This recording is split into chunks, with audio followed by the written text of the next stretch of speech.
rub marks, one chamois leather covered in grit, and it's left. These aren't swirls, these are hefty, deep scratches, scrawls.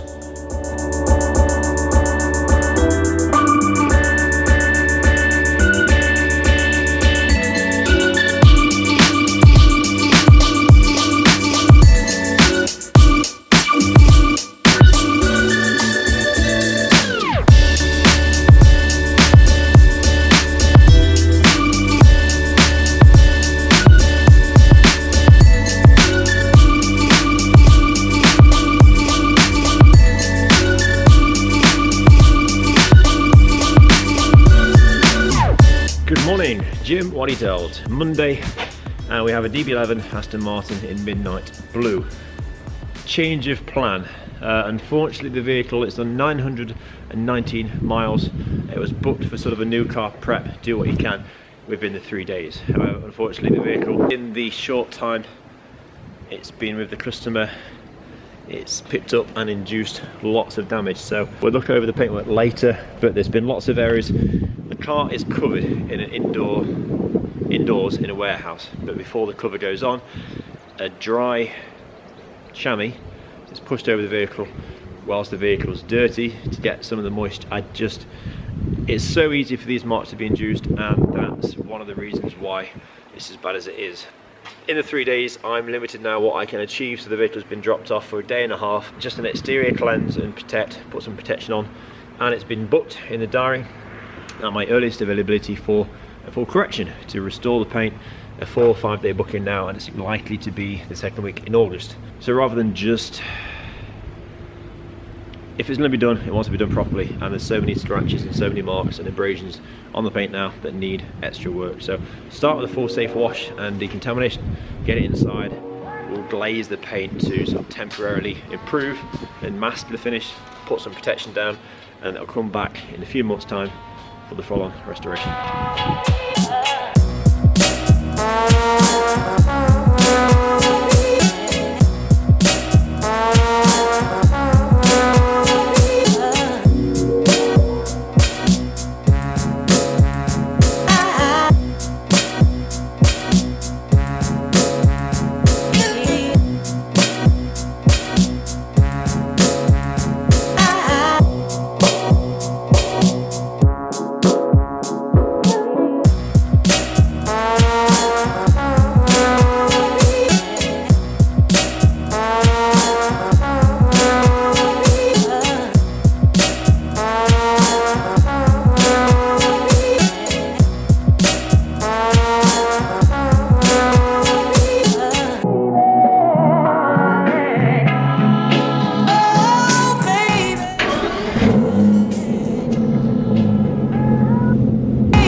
The vehicle was booked for a new car protection package, so a 2.5 day safe wash, full decontamination, a single stage machine polish is included to prepare the paint, cleanse the paint ready for the application of ceramic coatings to aid swirl resistance and the hardiness, the hydrophobic action on the paintwork, make things easier to wash, safer to wash, as well as the wheels, the calipers, the interior, the glass.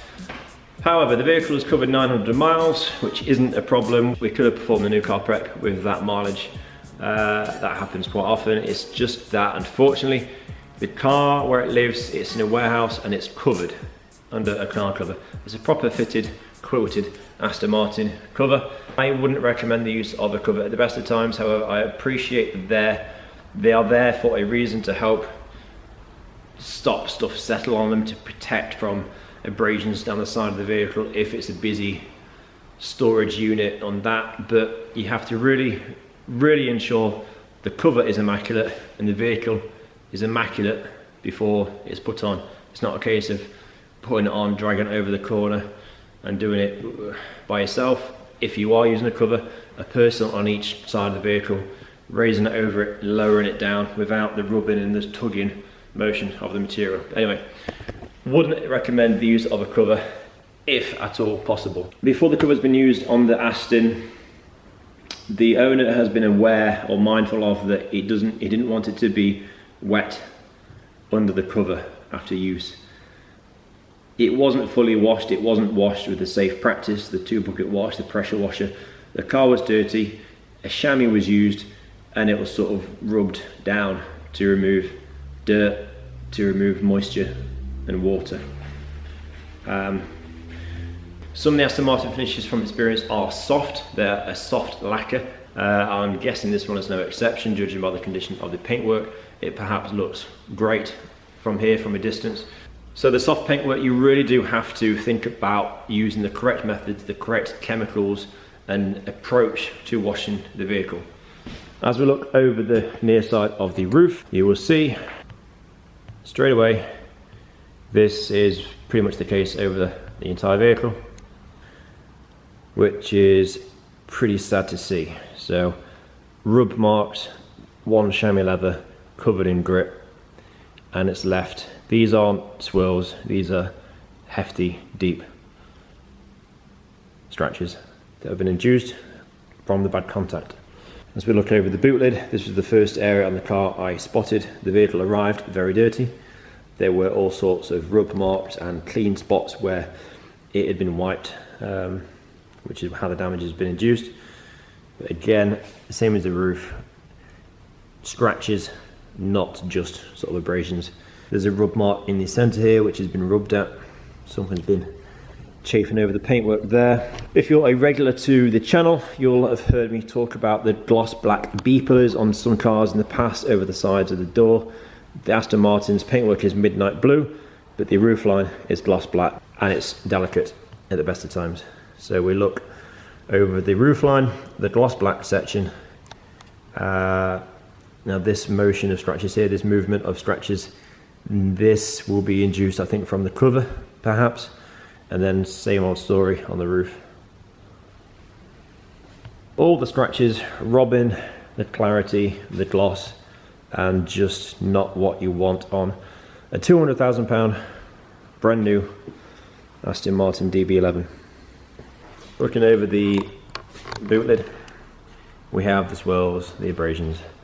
Things don't look too bad under this light. When you look at this light, it just looks like the generic swirls that you'll see on most cars. Once you get rid of the swirling, you're left with the deeper marks. That's a deeper mark.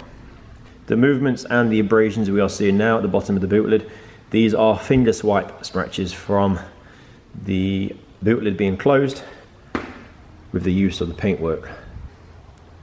Again, these continue up onto the middle portion of the boot. I wouldn't say it's a bad design, but there is no interior grab handle on the boot lid, so when it's up, there isn't an interior handle or a registration plate or anything you can use without the use of using the paint. So it's just being mindful that closing the doors, closing the boot, closing the bonnet, any contact is bad contact and it will be leaving marks. I don't think the bonnet's had the same treatment as the rest of the car, it's not as bad. However, we do have a deep bird etching, bird line etching, which we'll need pulling out today. It's well beyond what a new car preparation can fix. The timescales involved, it's now going to drop into 4 to 5 days to safely polish and correct the damage before we think about loading the ceramic paint protection. And unfortunately at this time in the diary, it doesn't allow for that work to go ahead, so it's having to come back in August. Today is February the 20th. For now, all I can do, I'm going to polish the etching on the bonnet, restore that, do some corrections over the back of the boot lid, which is where the owner and I looked over first thing this morning and saw the initial damage. That will be corrected just to sort of give an idea on, hey, this is what we should be working to, and this is what we should be seeing. And then the rest of the vehicle will be cleansed, it will be glazed to help hide and mask, temporarily improve the damage with some basic protection put in place to see the car right for the next couple of months. The only way to remove the scratches fully, permanently, is via a multi-stage machine polish. This will, as I say, drop into 3 to 4 days, the polishing alone, before we think about doing the interior treatments, the wheels coming off the car, engine bay. Such a shame to see, but it's a lesson learned, and for all of us, that any contact is bad contact, and there are no shortcuts, there are no half measures when it comes to washing the vehicle down. The cleaner the vehicle can be made without physical touch, the better. Hence the pressure wash, hence the pre-wash, the 2 bucket systems, taking a towel to the dirty car to wipe, to rub.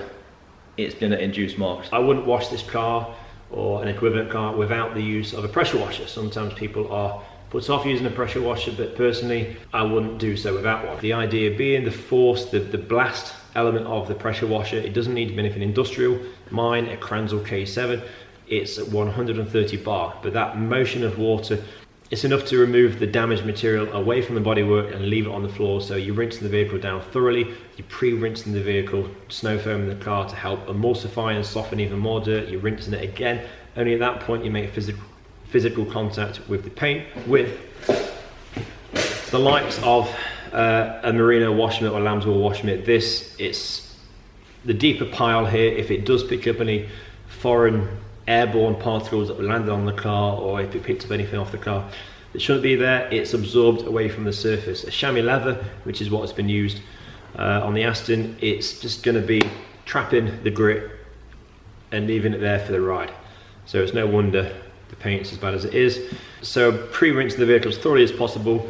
By the time you come to use this, all you're lifting from the vehicle is a film. No more are you touching the grit or the damaged material, because that's now blasted away off the car onto the floor. The 2 bucket wash scenario, if you've got a single bucket and a sponge, the dirt you take off the car with the sponge, which we don't use. This is a sponge, not a traditional sponge, is what we know. If you're using a single bucket and a sponge, the dirt you take off the car is going back in the shampoo bucket, back onto the car, which is going back into the bucket, which is going back onto the car, which is going back into the... It's a cycle of the dirty water that's come off the car into the bucket, is going back onto the car, grit and dirt included.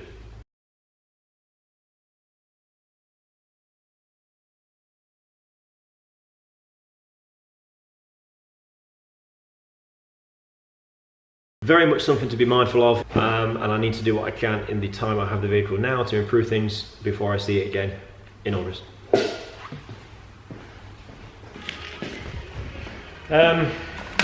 Over the top of the boot lid, after a quick test polish, this is where we should be. This is the finish as it should be, free of abrasions, scratches, swirling, unsightly defects. But as we go across, this is how the car currently sits.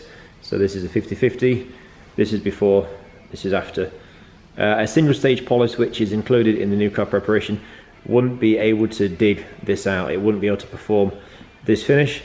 So a single stage, there's going to be a lot left behind, and it would be silly to put the ceramic protection down because you're only sealing the scratches and the remaining damage under the protection. When the vehicle returns, this finish is yet to be refined. So this has had an aggressive cutting stage on the Rupees Bigfoot polishers, but yet to be refined. There's still improvements to be made here.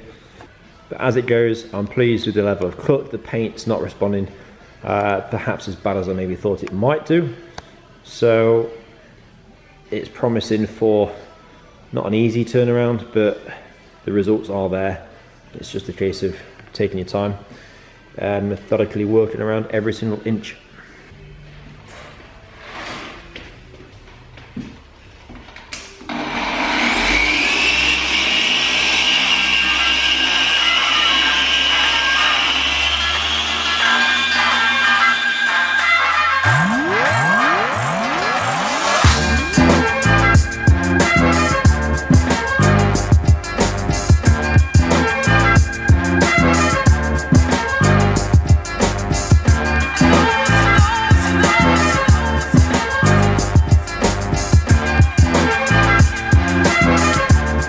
Having thought about what I've just been talking about as well, it sounds like it's the end of the world. It's not, it is fixable. It's just an unfortunate happening and an expensive lesson learned. A few hours later on the Aston, from a distance, it looks well. It's just now a case, of course, the closer you get, the more damage becomes apparent. That said, there are areas, several areas, a dozen areas where actually the dealership, scratches aside, the dealership could have improved. So it has been, of course, hand painted, flatted, polished. Lots of the trim showing signs of product residue in the crack down the back of the wind mirror. Underneath the base plate is a bit of an abrasion. Looks like it's caught the base plate there when they've been buffing, when they've been polishing. That's actually damage. Back of the bonnet, the actual scuttle itself is showing product residue on there. The channel between the roof line and the roof itself, full of polish. Some more in here, crevice on the boot. Around the badge is really heavy, get some zoom. All this will be removed in this instance with a toothpick. Bit of patience and a microfiber. In between the light clusters, it's all gunked up inside here.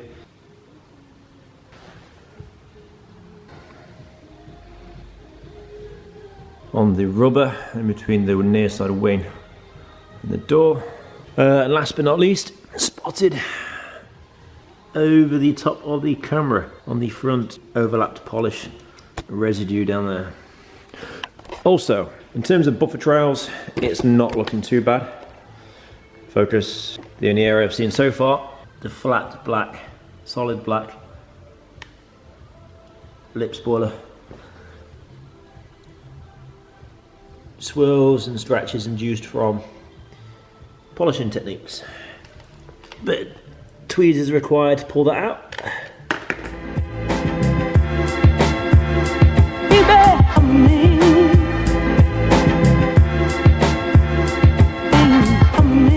Even with just 900 miles on the clock, the ivory leather, whether we can see this on the camera, is already showing signs of dye transfer from rich coloured jeans and trousers. So these really will need keeping on top of on the side of the bolster here as well. What I will do is a rough 50-50, clean half the bolster, clean half the seat bolster, and show you the before and after.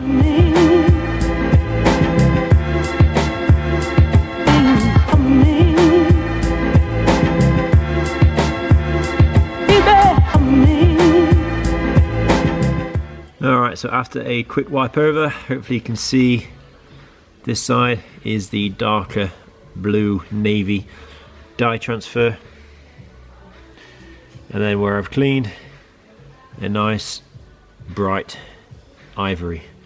This is still wet, so it'll be a matte finish when it's all dry. And then on the side bolster, it's not as bad here, but it's darker down here than it is up here. Again, dye transfer.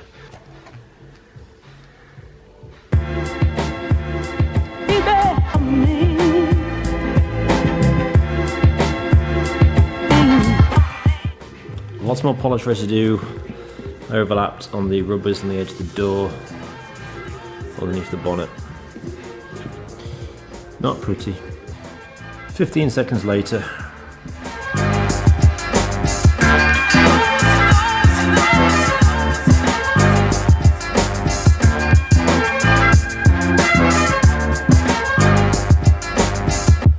a good few hours later, the Aston sits now waiting on collection until its next visit, its return visit in August. So this won't be a showcase of the finish on the car, because as we know, it's covered in scratches still, but in more of a sort of detail on the beauty of the car and the aesthetics, because it is a new car to me. I've not seen one before. I'm looking forward to getting it back.